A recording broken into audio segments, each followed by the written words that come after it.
Pengurus Gereja Betel Indonesia Medan Plaza bersama Yayasan Surya Kebenaran Internasional kembali memfasilitasi vaksinasi dosis kedua kepada seribuan warga Kota Medan, khususnya untuk disabilitas dan anak sekolah.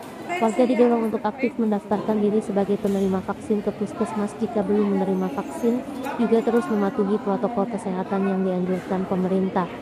Hal itu dikatakan Ketua Yayasan Surya Kebenaran Internasional Arnold Sipahutar bersama Koordinator Kemanusiaan Dr. Gigi Anita Patirajawan, Pendeta Indra Hutaruk dan pengurus lainnya saat menyaksikan proses vaksinasi di Gedung Rumah Persembahan Sumatera Resort Jalan Jamin Ginting Simpang Selayang Medan, Jumat tanggal 5 November tahun 2021. Kita terus mendorong warga untuk mau divaksin dengan harapan program pemerintah untuk mewujudkan herd immunity bisa tercapai.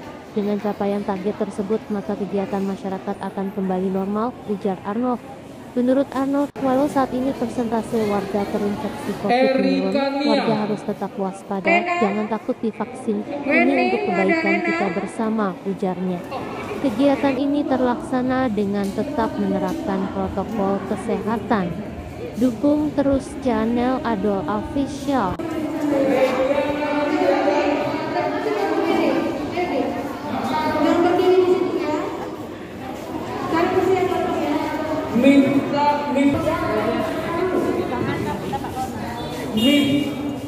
Miftahur Rahma Sereliana Simanjunta.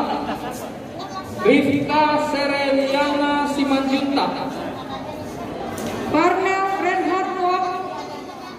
Mana adanya? Natasha Putri Borusiagia. Natasha Putri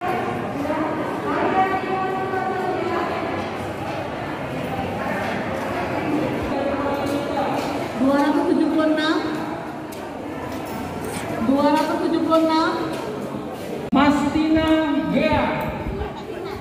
Mastina Gea. Yansat Rivaldo Simanjunta. Lari, jangan lepas-lepas. Hatina Huta Barat. Biarkan mereka.